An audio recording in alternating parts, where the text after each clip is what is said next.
Hey guys, it's coming in and Merry Christmas Eve to all of you. Hope y'all are having a really great Christmas Eve. And in this video, I'm going to review something that has nothing to do with Christmas Eve, is not at all related to Christmas, and is not at all something that's very joyous or something like that.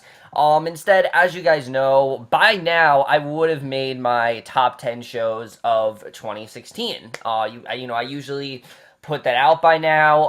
It would have been out the week that I want to say the week that Empire and The Exorcist and things like that, and that's when I was planning on putting it out.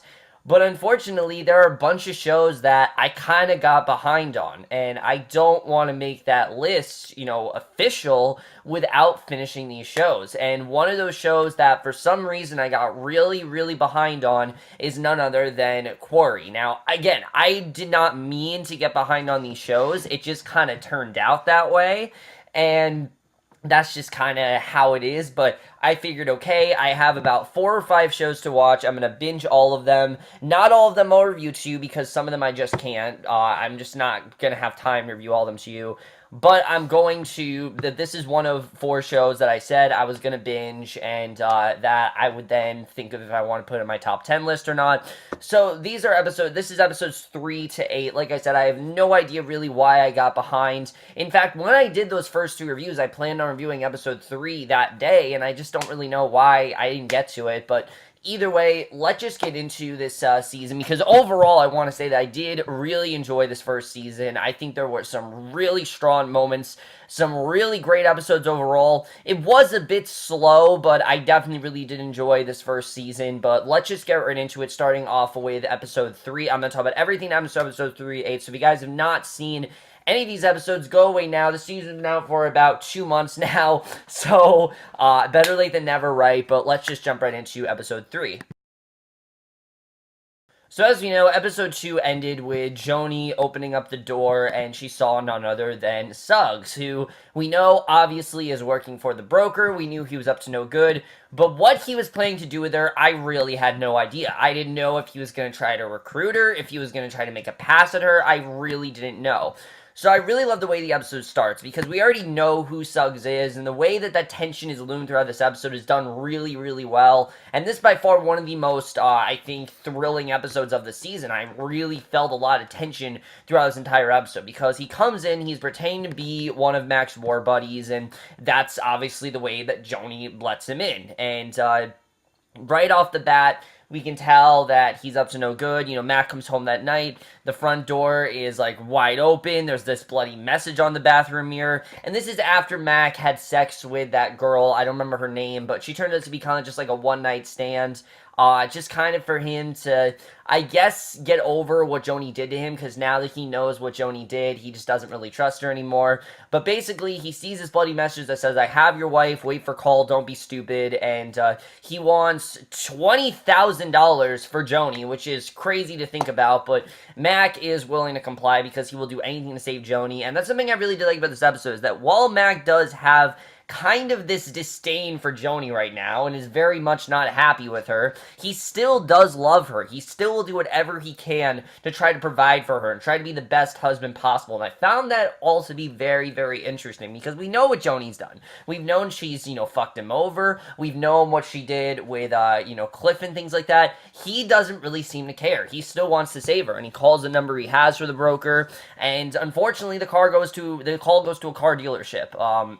We see an old man named Oldcastle fields phone calls for a network of hitmen, and there's this great scene where we start to kind of find out how it works, and Mack leaves this voicemail asking for the broker to get in touch with him immediately, but the broker doesn't seem like he wants to do much. He's kind of, he's kind of just enjoying himself at this blues club, and he goes to the broker, and the broker is completely unfazed. We see that he suggests the evidence could really stack up against Mack and his wife's mysterious disappearance. He doesn't really seem to care much, and he does offer his aid, but at the same time, you can tell that the broker really does not care that much about the fact that Joni is, possibly gonna die. You don't really think that he cares, and I think that's part of the fact that Suggs does kind of work for the broker. He does have some sort of connection there, and we know the broker has so many different not serial killers, but like so many people who work for him. And, Mack is just one of many. So to him, yeah, he's going to help Mack, but at the same time,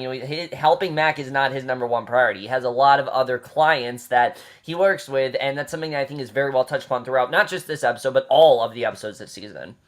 But what I love the most about this episode, besides the fact, like I said, that Matt continues to go to, care about Joni, even though he knows what she did to him, is the way that Joni kind of gets out of this herself, because she really does kind of just do this all by herself. And I thought it was interesting to see. She's tied up in this, like, small hut on a swampy lake, and Suggs is very volatile. You can tell that he probably has plans to rape her. You really don't know what he wants to do. He's going to do whatever he can to try to screw Mack over. And he reveals to Joni that Mack cheated on her, and it's a big moment. I mean, she now knows what Mack did, and I like that. I mean, it really does. Mack now knows that Joni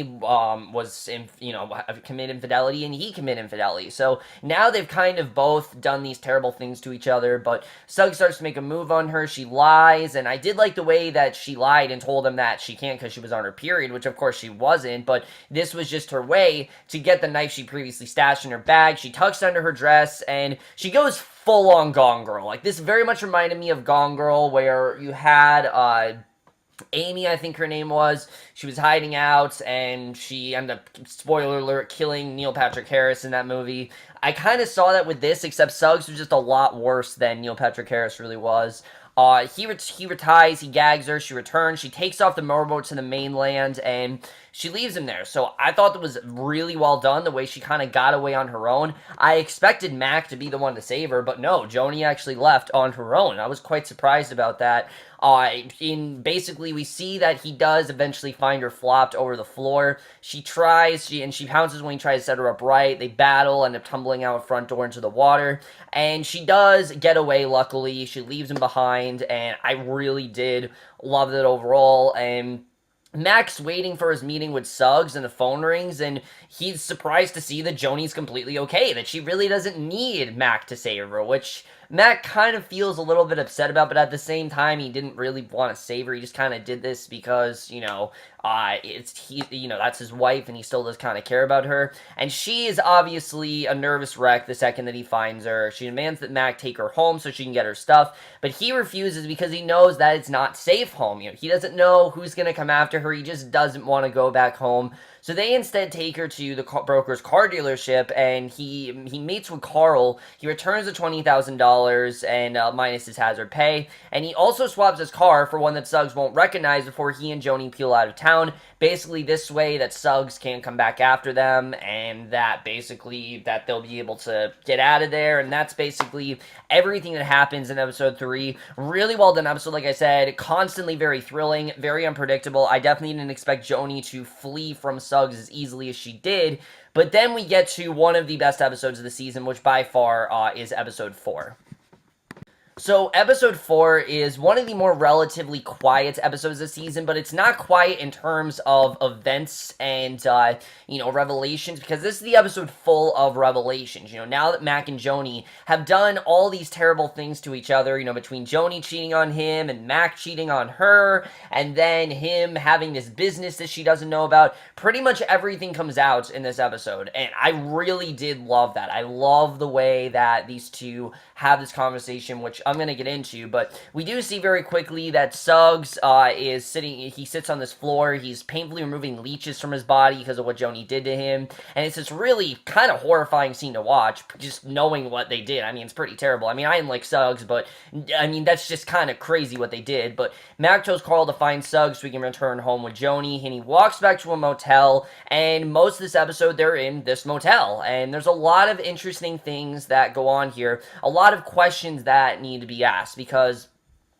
he questions about the one-legged man and why they can't call the police. It starts to really aggravate Mack, because he knows obviously why they can't, because of what Mack's involved in and things like that. So she doesn't know why they just can't call the police about this, and this really does start to piss her off. And what I liked about this is that some people really don't like Joni, and I completely understand that. I understand why people don't like Joni after, especially this episode and a couple episodes later. I understand that, but in this episode, I felt like her, everything that she was upset with Mack for was completely justified. I definitely did understand that overall. But Suggs does break into their house. He investigates. Tommy ends up knocking on the door. We'll get into the detective stuff a little bit later, because I do want to talk about that, but we do eventually see that they're reminiscing about this state fair, and it's basically we find out the way that they there's really interesting conversations that come out in this motel. Like I said, they talk about the state fair,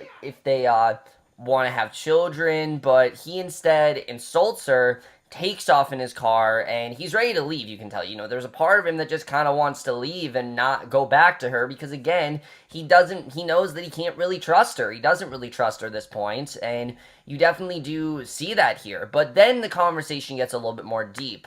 We see that she returns and she reminds Mack that he only had 30 minutes of worry compared to her entire year while he was at war. And the way that she compares this to that, I thought was very interesting, because obviously it's a very different situation than him going to war, but you can tell obviously why she's very upset, because she doesn't understand why he re-enlisted, especially after everything that he faced the first time around. And he tells her that his men needed him, and he did this because as a means to serve the country and save the country and everything, but she really does not see it that way. She's quite pissed at the way that he did this to her and the way that he kind of just left her there. So obviously she is a little bit upset about that. And we see there's this great scene where this male guest by this ice machine asks her where she and her husband are headed. She walks past a woman in the doorway, and it's a really well done scene. And we see that he changed the bandage on one of her wounds, but he goes inside, chats with the motel manager, and he inspects the car of the man who approached Joni while she was getting ice. He spots this DOP kit in the man's room, and he questions about the guest. He then borrows his tools to fix the pool pump, and she then takes the opportunity to get more answers from Mack, but he turns it back on her, asking about Cliff, concerned about the yelling, and it's a really well done scene, because his claims, I think, are just as valid as hers, because obviously he doesn't trust her because she had this affair, but her claiming that she did this because she didn't know if she would ever see him again, she kind of did this as a means of just someone to care for her and someone to provide for her. I kind of did understand. I really did get why she was saying that. And, obviously this was something that she knew that Mack wasn't okay with, that he didn't really want to go to war, but he did this, just like I said, to serve his country. And they have this really honest discussion, once Mack realizes that the man with the DOP kit, he tackles him. Suggs actually does find the motel from the phone list. He pulls into the parking lot, and you don't know what's going to happen here, but the couple has this really honest discussion about Joni's affair when they hear a knock at the door. Harlow asks for his tools back, and actually he is shot by Suggs, and the woman who checked on them earlier arrives, does shoot Suggs, and luckily they do kind of get Suggs away from them. But I really do love the way this episode ends, because Mack asks who she is, she responds, "Who do you think?" And that was very interesting. We do get this woman introduced in this episode, and there's not really anything else shown here. Like, we do see this woman, but we don't really know who she is, which I'm going to get back into a little bit later. But Joni gets into the tub, Mack tells her pretty much everything about the broker, about what he's been doing, and basically asks him if she wants him to leave. And he gets up to go, he's ready to leave because he doesn't think that she's going to trust him, but she actually decides that no, she is going to work with him, she's going to help him through this, and she's going to get him out of this situation, because I think deep down Joni knows that while he doesn't really want to do this, he's doing this for her, and it's a really nice moment. I really do love the way the episode ended. It's a perfect way to end what was a huge episode full of revelations, but really did show this very unexpected direction that while this couple is definitely at odds, nothing is really going to separate them, which is something I thought this episode surprisingly touched upon really, really well. So episode 5 is very much getting back to basics. Now that Joni knows what Mack is doing, she's going to try to help him get out of this situation with the broker, because she knows that he really doesn't want to be doing this. He's just kind of doing it as a means to provide for her and give her money. But she comes up with this great idea that instead of working for the broker, why not just ask his father for a loan, which we know him and his father don't really get along since he came back from the war. And he's kind of very tentative about this, but he does decide to ask him, and his dad obviously gets very upset, because because he assumes that Mack is involved in something really bad, like gambling or drugs, because that's what most people involved, were involved in at that time. And especially when you came back from war, it really messed with your head. It made you do all these terrible things. And Max starts storm off, but I did like the way his father told him, let's see what he can do, and actually he does kind of want to help him, which I did like seeing, and I thought that was well done the way that they did that. Which now there's a whole other part of this episode that I will get into when we get to a subplot that has to do with Ruth and Marcus and things like that, but I'm going to get into that more when we get to the subplots of this season, which I really do want to talk about. But basically, we see that the broker ends up taking him to this party. He tries to get away from the broker, but the broker takes him to a party, actually, on this old plantation. When Mack asks him why he brought him along, he points out this heavyset man. He tells Mack to kill him before adding that he's got to ask him where he buys his pants and everything. So you can tell that the broker is not done with Mack. Like, he will definitely use Mack to his advantage. Mack is definitely not someone that he's just going to forget about, and he can't get away from this as much as Mack wants to. I think Mack really does want to get away with this. It's just not going to work as well as he thinks, and it kind of sucks, but he wanders through the main house on the plantation. He's having lost track of the broker, and he finds the broker meeting with this group of men conducting what appears to be this business transaction. He really has no idea what's going on, but constantly throughout all these episodes, by the way, he keeps having this hallucination of a mask, which it's very interesting. It's a figurative mask that burns into sight, and we eventually find out what that's about, which I'll get into, but he panics, he sprints out of the house, and he doesn't know really what's going on, but the broker and Mack do reconnect, and we get this great scene where we find out why, what's really going on with Suggs, and we realize that Suggs isn't really working for the broker. He instead is actually against the broker. He's inherently worse than the broker because he raped this 13-year-old girl, and basically her father sought out the broker to dole out justice. So Suggs has kind of always been after the broker, you very much think, because that kind of was one of his first things that he did, and he gives him this butter to his black coffee, which was very interesting to see, and I thought it was interesting the way that we saw that, and we get to the ending where he gives Mack the $1,000 from his debt for attending the party, and at his front door he actually sees his dad did in fact give him money, which Mack is kind of upset about because it makes him realize his whole interaction that he just had with the broker was kind of pointless because his dad would just give him the money anyway, and Joni's asking him all these questions about the broker, but Mack continues to not listen to her, and that's basically everything that happens in episode 5. Definitely a slower episode, but I thought that reveal at the end was very much worth it. I really did love it, and that perfectly sets up the last 3 episodes of the season, which are anything but slow. Now, before I get into the events that happened in episode 6, we need to talk about a huge thing that happens in episode 5 that I was actually thought was really well done, actually. Basically, as we know, Ruth and Marcus, they're recently transferring schools, and Ruth was kind of apprehensive about that, and never more has this been a problem than what ends up happening because this horrible group of angry white men end up surrounding the school bus, taking students, including Arthur's son Marcus, to the desegregated school, and a man breaks open the bus door. He drags one of Marcus's friends off the bus, viciously beating him, and Mack is freaking out. I mean, he's really racked with guilt. He really feels he should do more to help Ruth and her children now that Arthur's dead, and I really like that. I like that Ruth is a huge part of the story because, yeah, I mean, she is definitely getting over a very significant loss that very much affected her, and Joni tries to confront him about what happened, tries to comfort him, but then that whole conversation with the broker happens, but it's eventually revealed that basically, we see that Marcus and Ruth are working a late night shift at the house. Joni's kind of babysitting Marcus and Lou. They're using this game of hide and seek as an excuse to snoop around the house in search of Arthur's hidden money, because now that she knows about this money that Arthur had, she really wants to do what she can to use it, to her advantage, basically. And Marcus catches her looking through his dad's closet. She apologizes, but she doesn't really reveal what her motive is really all about, like what she really plans to do with this money, which we don't really know either.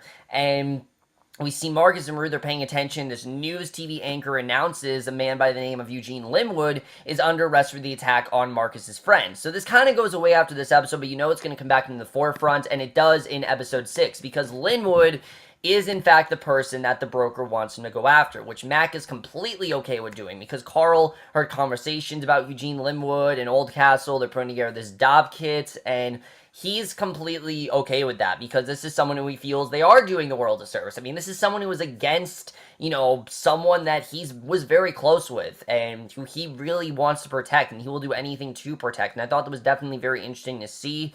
And we did get some scenes in episodes 3, 4, and 5 where we saw Buddy and his mother, and there was some really good character development there where you can tell that Buddy really wants out of this life, and he really doesn't want to be a part of this anymore. You can tell that this is just not for him, and that he wants to get out of this as much as he can, and we'll get a little more into that in episode 7, but they did a good job with setting that up here, and I definitely did enjoy that overall.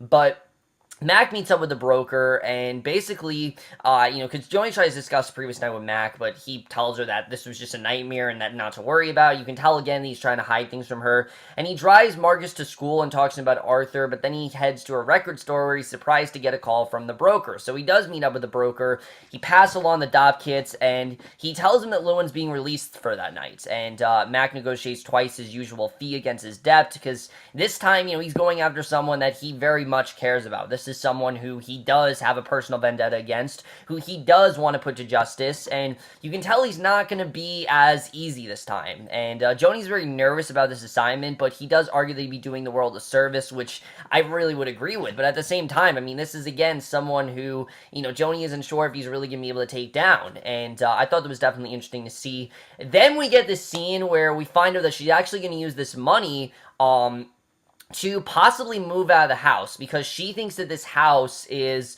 gonna be the way to put away all of the bad animosity these two have for each other and kind of try to move on, which I get where she's coming from, but she really didn't try to go, to Mack about this. She didn't really brief him about it, and you can tell she still is kind of hiding things from him, and she checks that they can start showing the house without telling Mack. So I like the way that they didn't tell you really what she was trying to do till this episode, and it was a really interesting reveal when we found out that she plans on selling the house is what she wants to do, which I thought was very interesting to see. So basically, she's planning on selling the house and everything.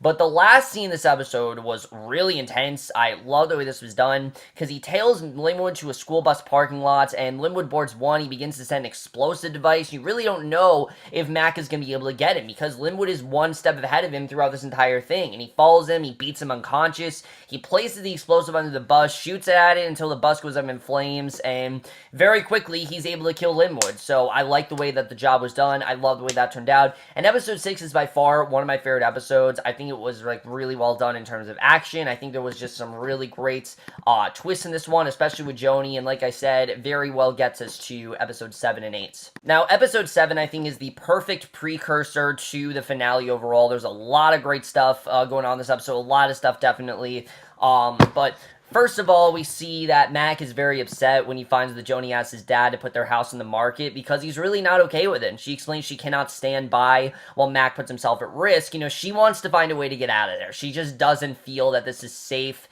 She knows the kind of danger that he's in, and he's just kind of putting himself in more danger. And Mack tells her to do whatever she needs to help ease her worry. And again, I love that he's always looking out for her best interest. Even though he might not agree with her, he still is looking out for her. And I really did like seeing that. It's just really sweet overall, and you get it. You get it that he really does love her, and you definitely see that here.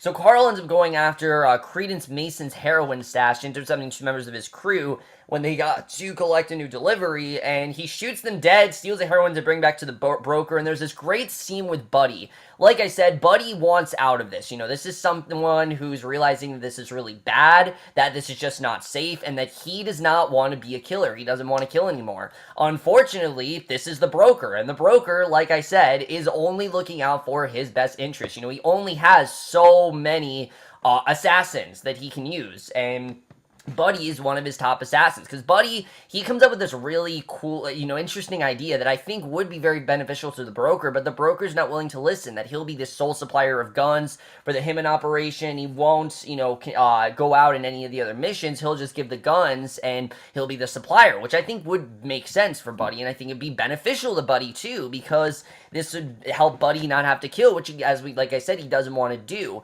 But the broker says, they can discuss this, but right now he does need his best men around him. So you can tell the broker isn't really willing to listen, and he explains he needs to partner up on a kill, which is Credence Mason, and they're to locate the remainder of his heroin stash before killing him, and their cover is actually blown very quickly because they scoop out Credence and his cronies at the arcade, serves as their headquarters. They drive off quickly. They come up with a contingency plan, a pool hall. They'll cut the scouting phase short and finish the job that night, and that was very interesting to see because you don't really know if they're going to get Credence. You don't really know what's going to happen there, but at the same time, we see Lloyd. He hosts this open house at Mack and Joni's, and the broker takes the opportunity to speak with Joni. He pretends to be this curious neighbor, and he subtly plants a seed of doubt in Joni's mind about selling. You can tell that he, I love the way the broker goes up to Joni, and he pretends to be this, guy who's gonna try to take the house and everything and be this concerned neighbor. And you can tell that the broker, again, he's realizing that Mack wants to get out of this, and that Mack's gonna use this money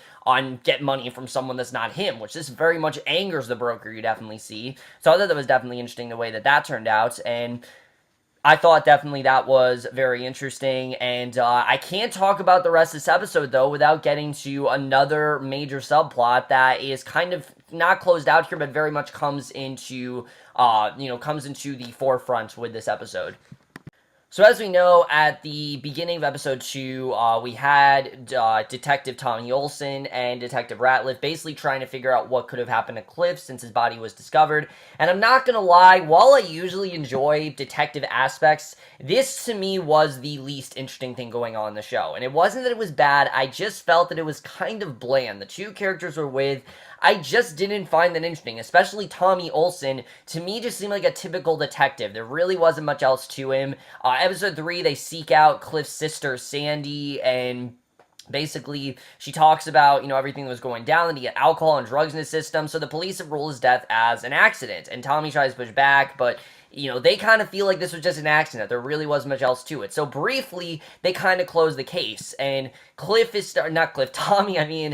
is starting to think that this has to be, there's no way that this has to be Suggs. Like, Suggs has to be the one to do it. He's on the run, he has, one leg and everything. It just kind of makes sense. But unfortunately, he can't get to Suggs in time, so that really doesn't work out that well. And then he sort of has this affair with Sandy as a way to get information out of her. He tries to get the name Joni Conway, doesn't really ring a bell, you don't really know if she's withholding information, and it doesn't really it takes him till maybe episode 6 to really realize that, definitely that this isn't, that this is a big situation, and that definitely someone is at fault here, and he very quickly starts to think that this is definitely Mack. Like, Mack has to be the one that, went after Cliff. It just kind of makes sense that he's the one that did it, and I did think it was interesting, but I just didn't really feel like there was much to this. It got very repetitive, them wanting to close the case and no, we gotta keep it open, and there really wasn't any other suspects and things like that, so just this to me wasn't all that interesting.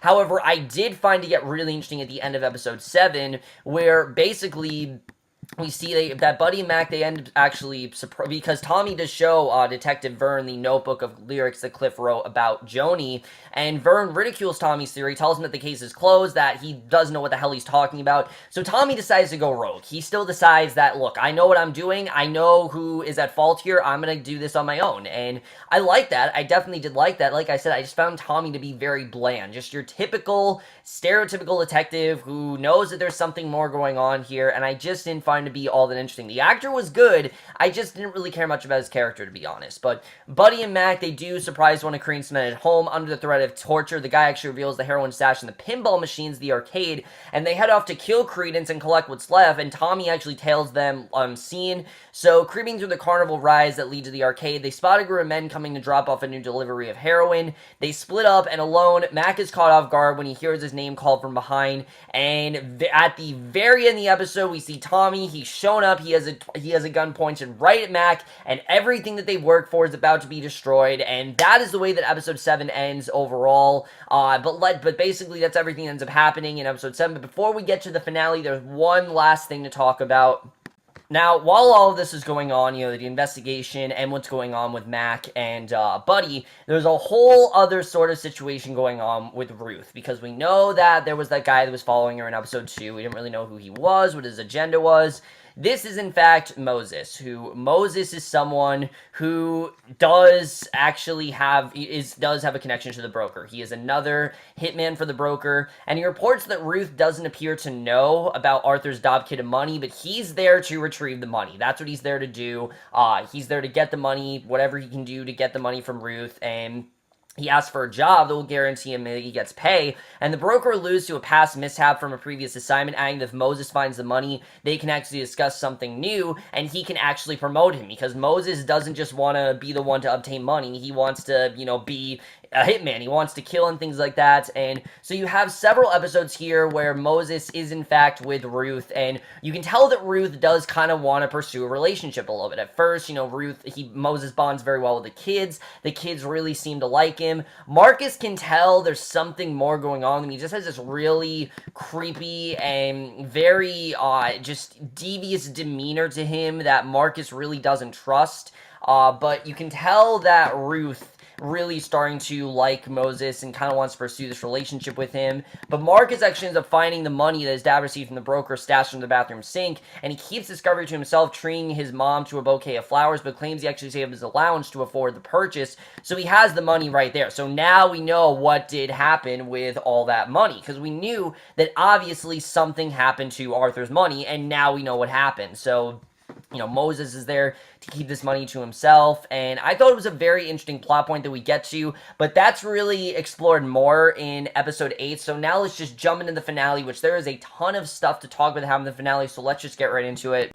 The finale is an hour and 21 minutes long, and it really does use that length to its advantage. I mean, this is not an episode that overstays its welcome. I think this episode was by far the best of the season. It was the most thorough. It was the most concise. It had so many interesting things going on, and really gave us some very interesting possibilities for season 2, but let's just jump right into it, because there's so much that happened in this finale. First of all, let's get to the flashbacks in Vietnam, because a big part of this episode is showing how what's happened at Vietnam is in fact connected to the direction that Mack and Arthur's life had taken them. Well, Arthur had a life and everything, but I did like seeing Arthur again, because he was such a big part of this situation. What happened with Mack and Arthur, and we finally got to figure out what happened at Kwanthang and why this affected Mack and Arthur as much as it did. Because we briefly heard about it, I believe, in the first episode, but they really didn't touch upon it until this episode. And I thought it was really well done the way they did that. We meet their captain, Captain Thurston, who is very merciless. You can definitely tell. He explains the mission to Kwanthang, and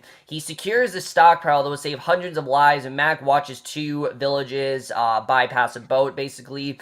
And Thurston observes that Mack is cut from a different cloth than many of the other soldiers, and that Mack just seems to have a much more caring sort of edge to him that other soldiers don't really have, and that's why he's assigned to this mission. And he surveys his abandoned building. He thinks he sees someone, but he discovers this red mask hung on the wall. And now we know what that mask is really about. That mask has been haunting Mack. Clearly had something to do with Kwanthang, and I like that we found out what that was all about. But Arthur warns him not to touch it, that he just, needs to take the mask down, and then we get to the crazy scene where the situation does in fact escalate with Kwanthang, and it's one of the most impressive scenes I have seen all year. I'm not going to lie. This scene was incredible, because it's this 7-minute tracking shots of this massacre of Kwanthang, and you can tell why this affected Mack as much as it did, because they find themselves surrounded by fire, screaming villagers, and it's all women and children. This was a village that was filled to the brim with women and children, and this really starts to traumatize Mack,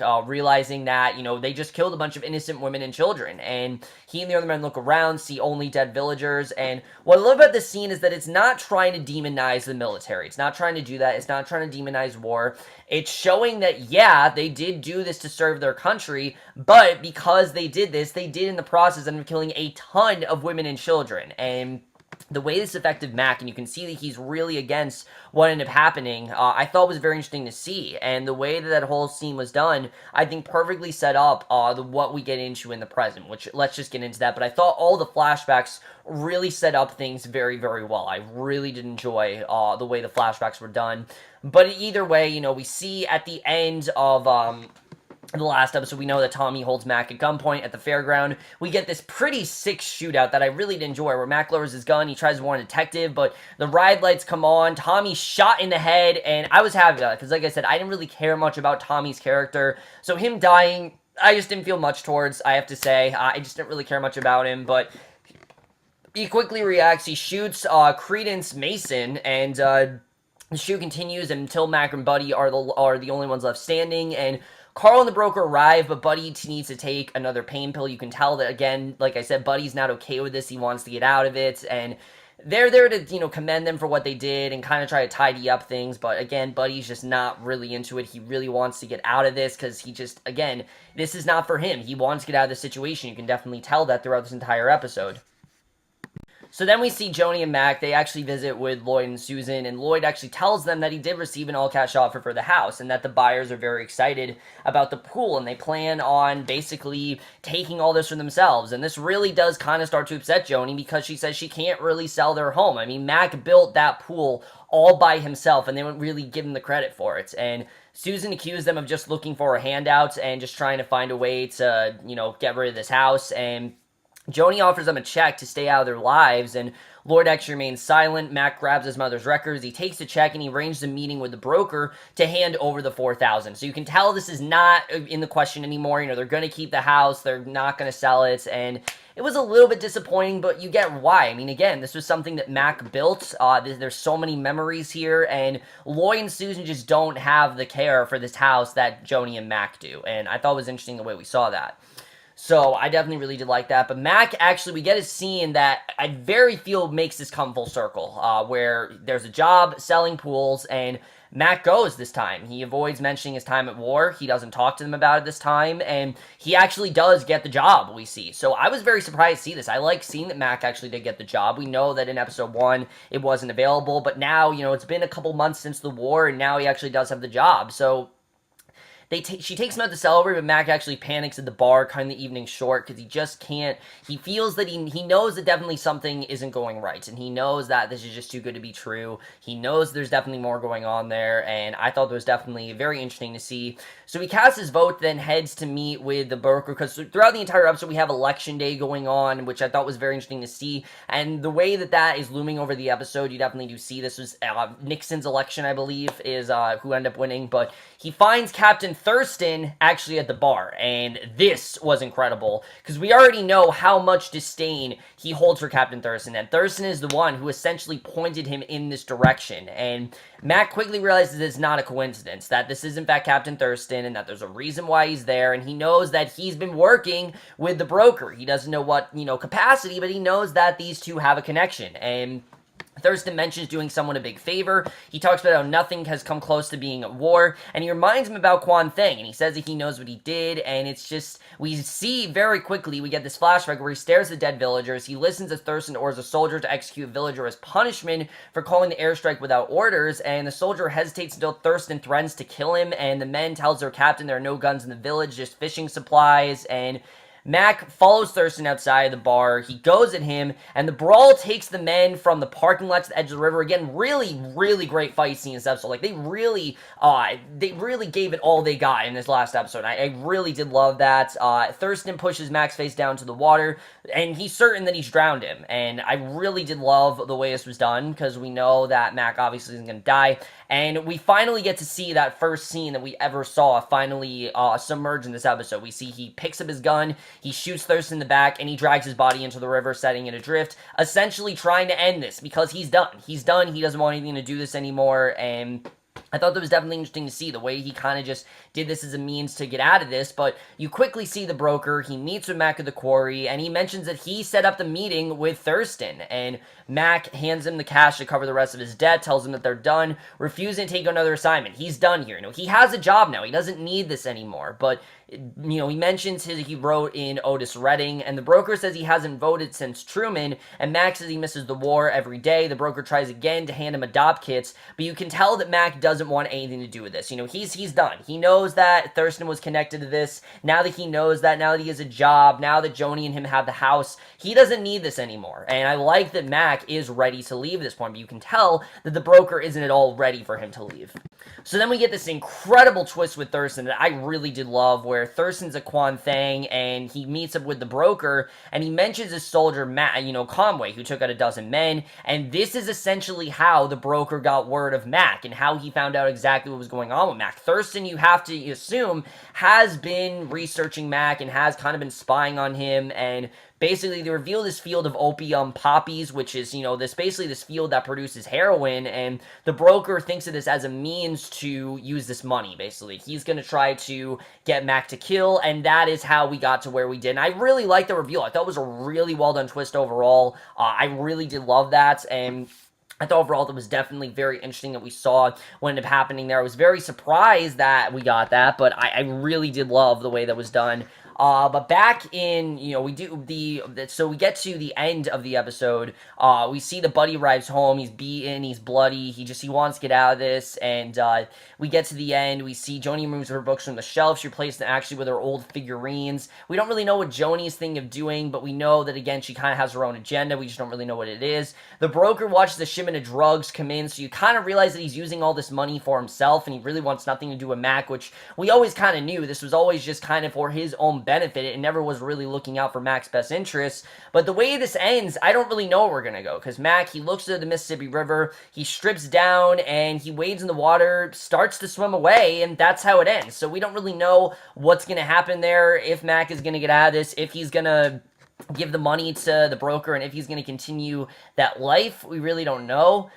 So that was definitely interesting when we saw there. I don't really know what's going to happen with that, and I'm looking forward to seeing really what's going to happen there, because that definitely is going to be very interesting, because we don't really know what's going to happen, and I thought that was interesting to see the way that all turned out.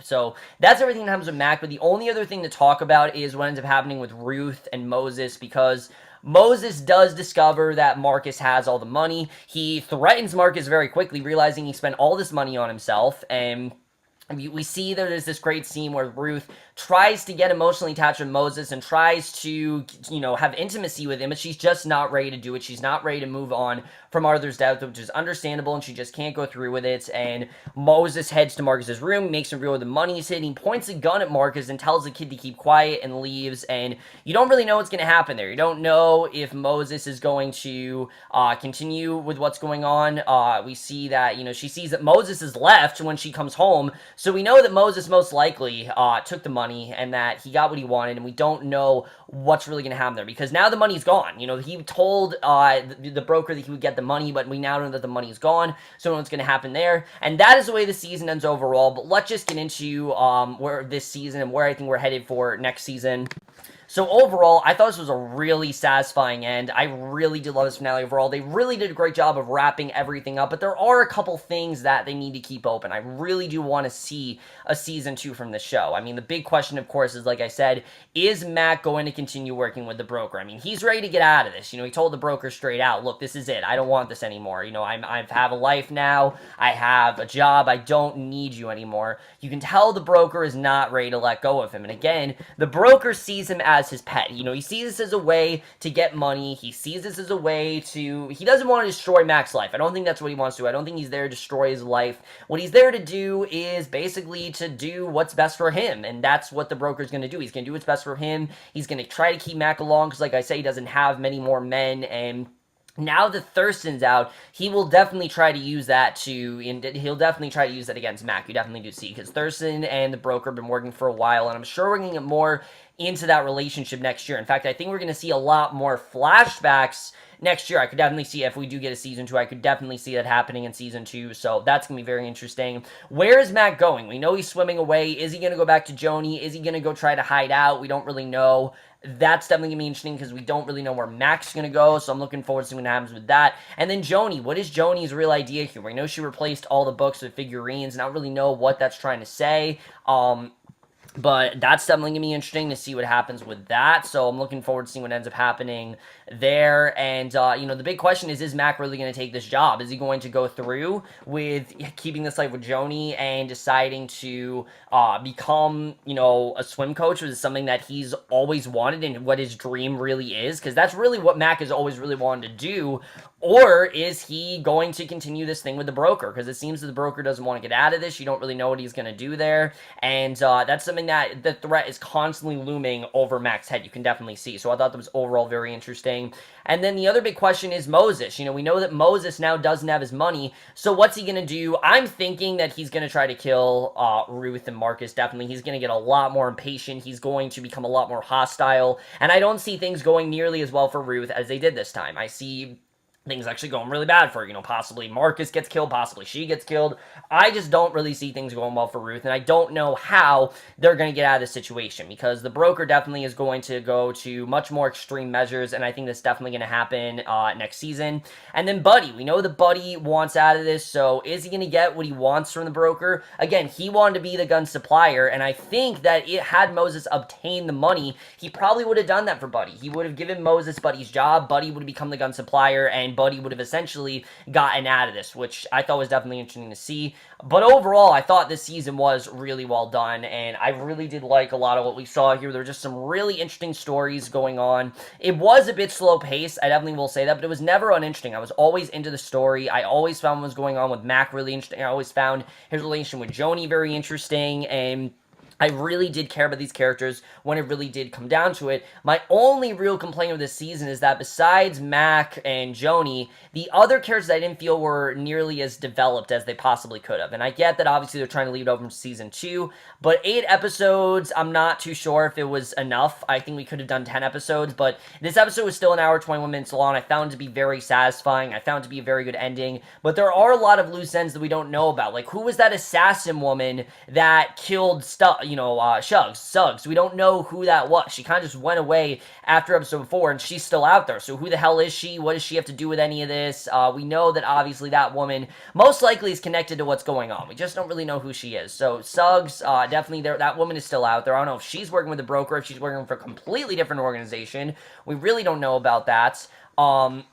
Moses, we didn't find out a lot about him. We don't know much about Carl. We really don't know what his relation with the broker is like. We just know he's worked with the broker, and that's really it. He was kind of just a character that was really there just to set up killings. That's really why the only reason I think that Carl was a part of this main cast, which I liked his character, don't get me wrong. I just didn't really think much of him because he doesn't really have much of a character right now. He's just kind of there to kill people, and you definitely do see that. Ruth, I thought had some good stuff this season, but I definitely want to see more with her. Joni's motive is still a bit unclear. I definitely will say that. And like I said, the two detectives just really were not that interesting. Vern and Tommy, I just didn't really care about either of them. I found them to be very boring, very bland, and just, I've seen their characters in a ton of shows. They're just not really that original here.